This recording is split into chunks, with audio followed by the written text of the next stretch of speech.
With the channel Archie Kearns Productions, and today I have a very special guest with me, Mr. Tommy Bradley from Santa Cruz.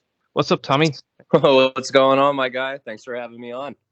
Thanks for agreeing to do this. So yeah, just want to ask you a few questions regarding the last couple of months, the whiskey gig and the new lineup and that sort of thing. So, I guess my first question is, who is Tommy Bradley, and how did you end up becoming a member of Santa Cruz? Well, oddly enough, so I play bass in Santa Cruz, but I'm actually a guitar player. Every other band I've ever been in or toured with, just always play guitar, shred kind of stuff. Yeah.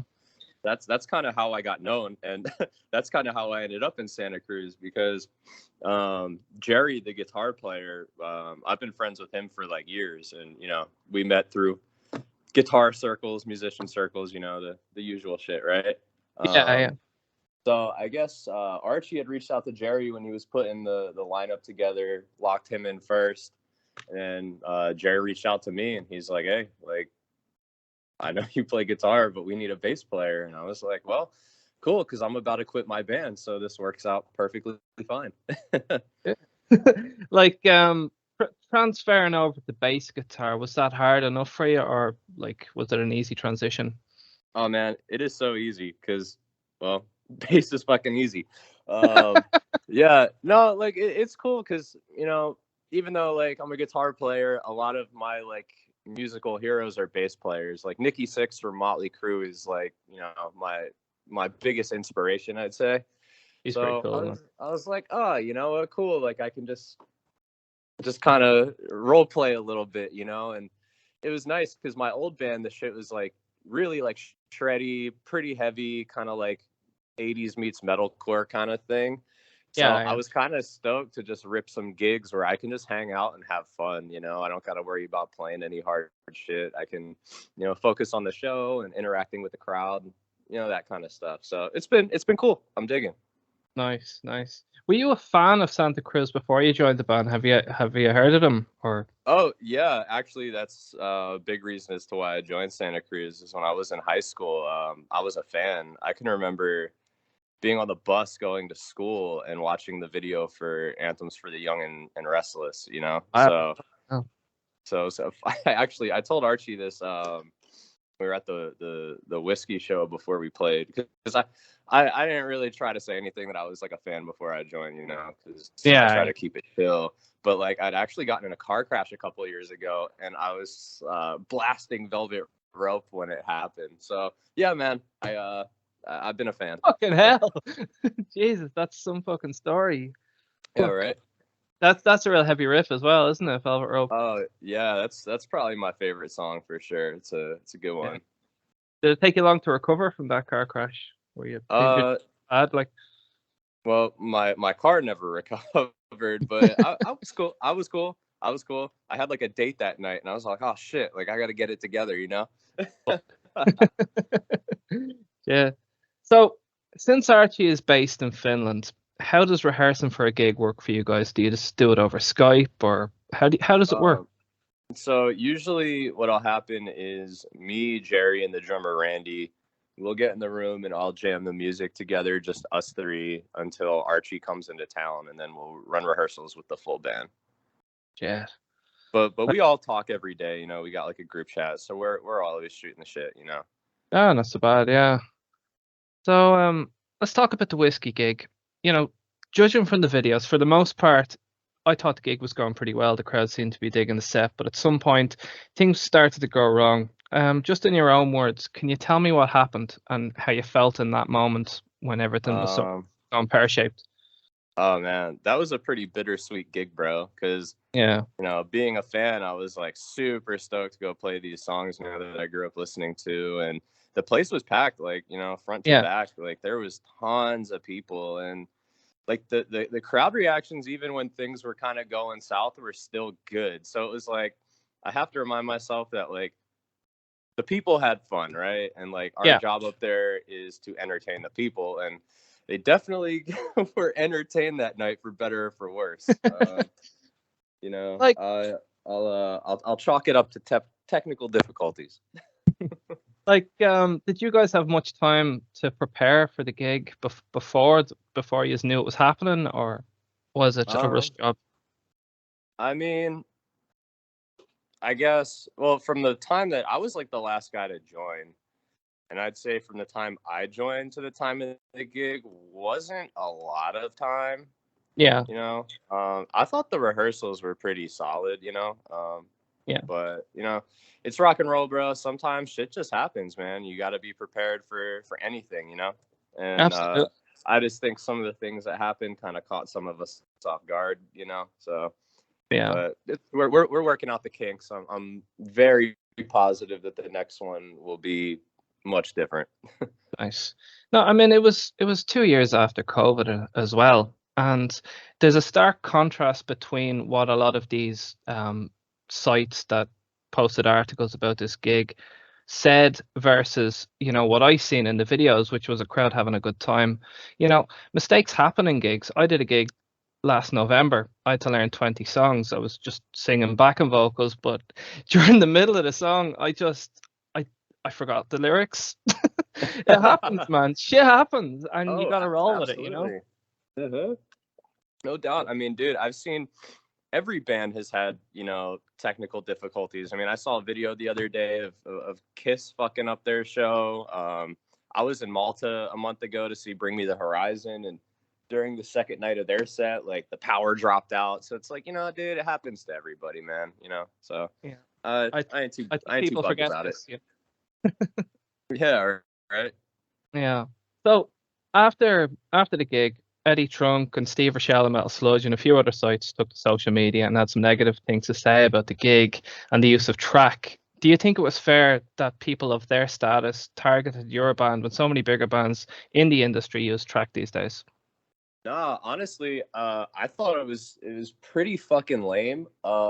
Especially because I'm a big Chris Jericho fan, but Eddie Trunk's all buddy buddy with Y2J, and Yeah, he has no problem with his band using backing tracks. Has them on the show, goes to his shows, posts about how amazing Fozzy is, but won't brag on him for it. I think like he was just it was that time of the month for Eddie Trunk, and he just decided to take a shot at us for publicity, but.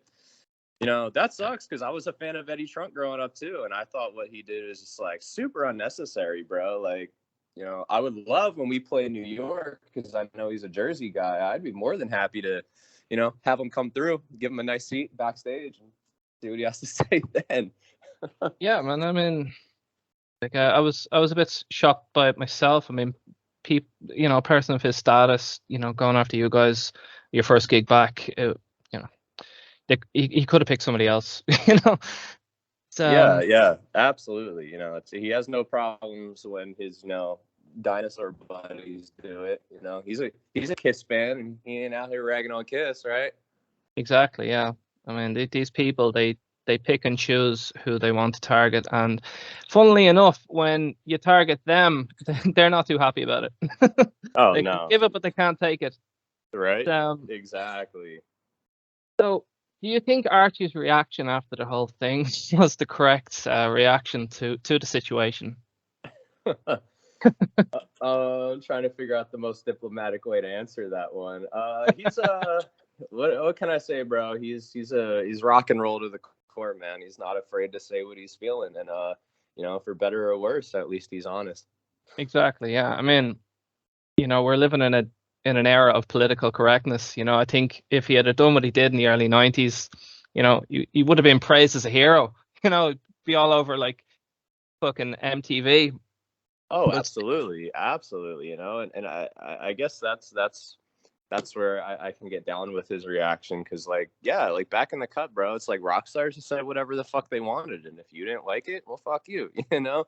So yeah, I don't know. I mean, everybody's got their opinions, right? There's always a better way to do something, I yeah, guess. But yeah, like I said, he's rock and roll, man. No filter. He's himself. So exactly. I mean, I did look at the stories and I was like, oh God. But sure, look, it is what it is, isn't it? oh So, yeah. I understand that you guys went and shot the music video for Under the Gun the next day. Did you have any creative input in the making of the video? I mean, he kind of, when he spit us the idea for the video, I Yeah, mean, we were all pretty sold on it, like off the bat. Like nobody was like, "Oh, dude, that idea is so shit," because it's inspired by like Tarantino and all that shit. And yeah, I'm a fan, So yeah, I mean, as far as like all the performance parts where we're playing, I mean, we just got to do whatever we wanted to do. But he kind of came up with the storyline, and we were all like, "Sick, bro." The only yeah. thing I didn't like was that I had to drive 2 hours out into the desert after ripping a gig and partying the night before. Oh, fuck. That was tough, dude. I got there like 3 hours before everyone else because everyone else was late as fuck. So I just pulled up into a random shitty rundown parking lot and just slept in my car. Shit. Hung over to bits, no doubt. Oh yeah, no doubt, no Yeah. doubt. But it was cool. It was a long day, bro. It was fucking hot, but it came out cool. So It did, didn't it? Like I liked it. The CGI blood and stuff was a bit much, but yeah, but that wasn't my call. here, look, everyone does a video like that now and again. Oh My yeah, friends included. um, what is Archie Cruz like to work with? he's a fun guy, man. Very interesting. He's a pretty intense individual. He's um I I want to An say he's an exactly intense like, individual. yeah, like I want to say he's exactly like you would think, but that could be taken wrong. Yeah, Like I was definitely a little nervous. Like I had met him in passing before, but that's all it was passing. yeah. He actually come out to see my old band. He came to see us play, which was cool. But like the first day at rehearsal was the first time I spent any time with him. Being a fan as a kid, I was like, oh man, like I hope he's cool. And he's been super cool, man. He's a cool dude. I dig hanging out with him. It's funny, Were so fucking funny. were you starstruck the first time, like you got to meet him in person?